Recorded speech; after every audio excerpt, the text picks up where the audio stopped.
Hermanas, hermanos, este trozo tan tremendo del Evangelio que acabamos de escuchar, del Evangelio de Lucas, capítulo 16, se cierra un poco esa porción del Evangelio de Lucas que ha venido los últimos 3 domingos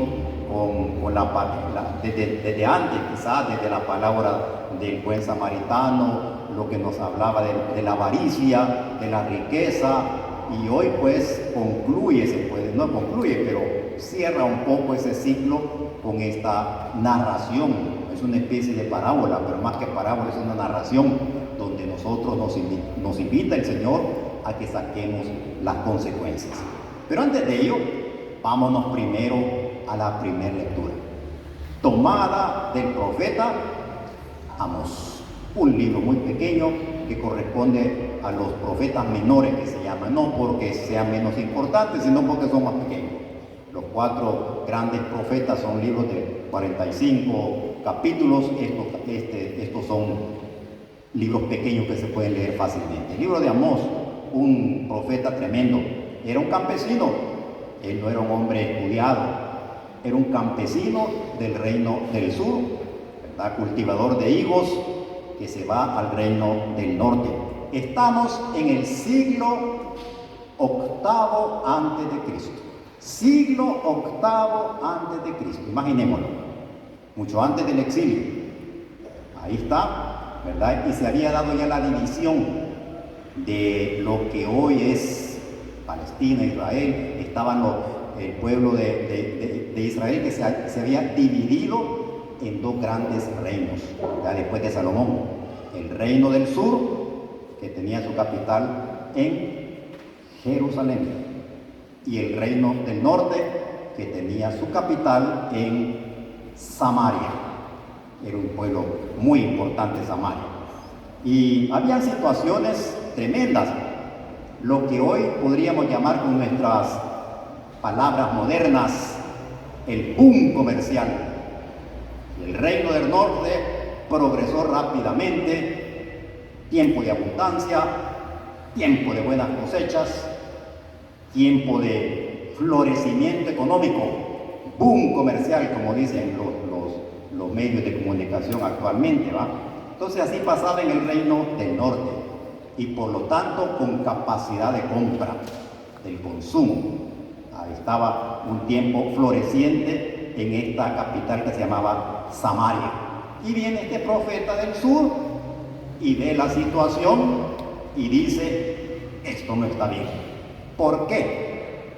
Porque este consumo, este bien, este florecimiento económico se beneficiaban no todo el pueblo, sino una pequeña porción de los líderes que formaban parte de la élite del reino del norte, con su capital en Samaria.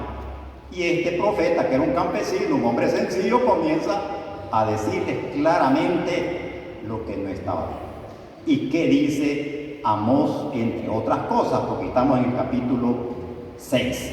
Esto dice el Señor Todopoderoso: ay de ustedes. Y comienza a advertir un campesino, un profeta, a hablar a las élites, a los poderosos de ese entonces. ¿Y qué les dice?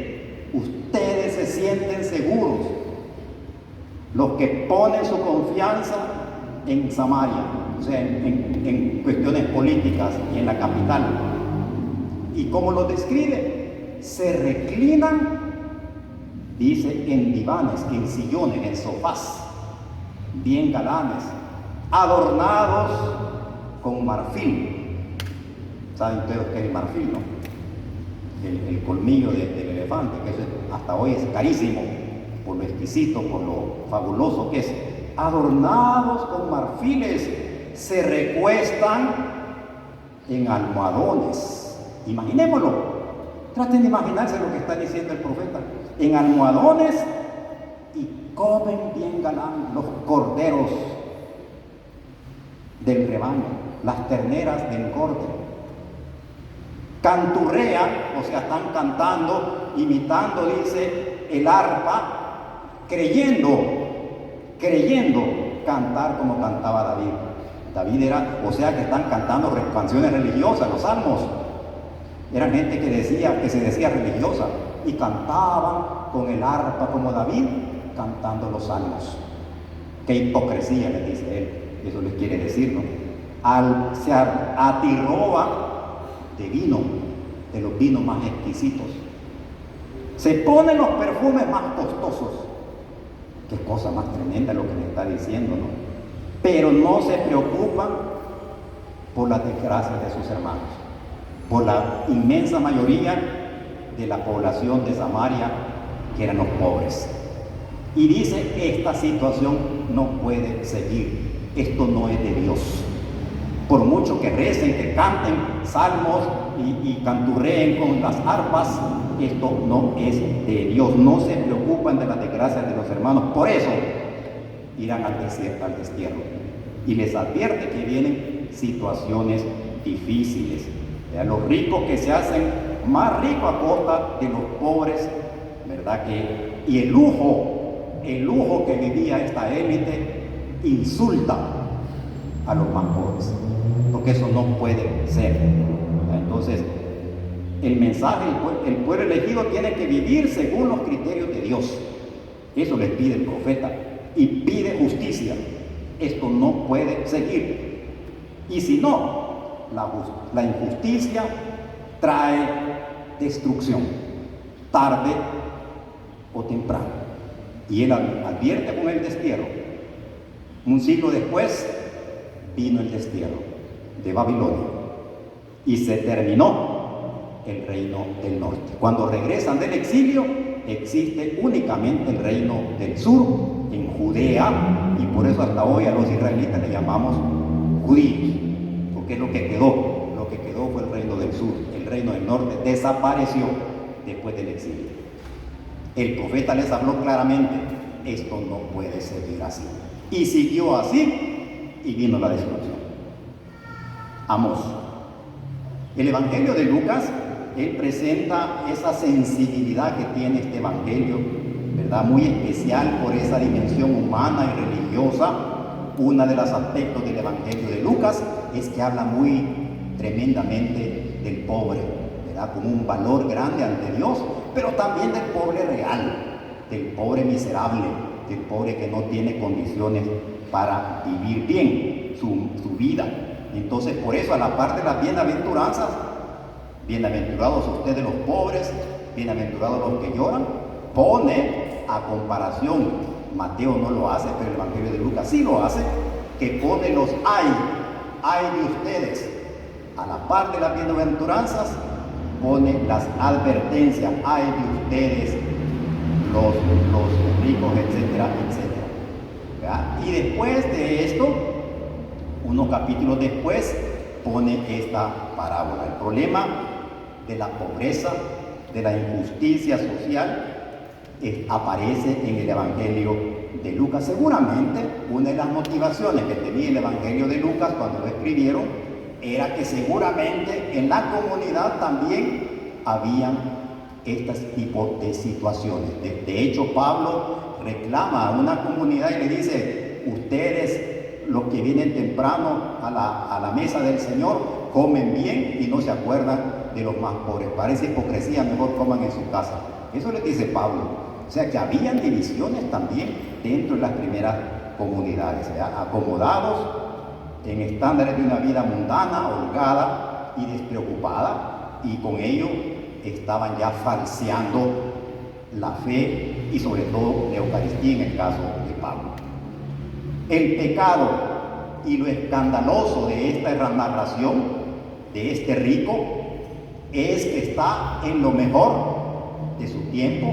Dice que este hombre, había un hombre rico, y este hombre rico dice que se vestía de púrpura, era una tela finísima de aquel entonces, era lo más fino. Pues este hombre se vestía de púrpura, o sea, era un hombre bien dotado de económico, y dice de telas finas, o sea, un hombre rico, y banqueteaba al estilo del profeta Amós. Jesús también fue el gran profeta, ¿no? banqueteaba espléndidamente cada día, comía de lo mejor. Pero ¿cuál era el problema? Que enfrente de su casa, había un pobre, un mendigo. Y describe Jesús ese mendigo. Y dice que yacía en la entrada de su casa, y lo describe tremendamente, cubierto de llagas, o sea, enfermo, acabado, una pantomima de ser humano, acabado, cubierto de llagas, hambriento, deseando llenarse con las sobras que caían de la mesa del rico. Y no solamente eso, hasta los perros callejeros llegaban donde él, ¿a qué? A lamerle las llagas. El perro en el mundo bíblico es como el cerdo, ¿no? Son animales impuros. Y los perros llegaban a lamerle las llagas. Describe la situación inhumana, la situación de extrema pobreza, la situación realmente de calamidad, que ni siquiera tiene la dignidad de un ser humano. Es una piltrafa tirada en la calle. Eso era este hombre. Lo curioso, que en la narración aparece que este pobre, miserable, tiene nombre, y ese nombre es Lázaro. El rico tiene nombre. En la narración no aparece un nombre. ¿Y cuál es el problema aquí? La situación de este miserable, la pobreza, la injusticia representada en este ser humano que estaba a la puerta del rico. Mientras existan Lázaros que están en las calles o en nuestros ambientes, toda acumulación excesiva de riquezas queda en entredicho. Y no solamente en entredicho, sino que evidencia una situación de pecado. Y es pecado porque va en contra de la voluntad de Dios. ¿Qué es lo que hace pecaminoso la acumulación de la riqueza? La existencia de esos Lázaros. Mientras existan Lázaros, mientras existan personas que padecen de inhumanidad, de extrema pobreza, de miseria, de hambre, de falta de medicamento, de lo necesario para llamarse un ser humano en su dignidad, mientras exista gente así, toda acumulación de riqueza queda en entredicho y no puede ser compatible con la voluntad de Dios.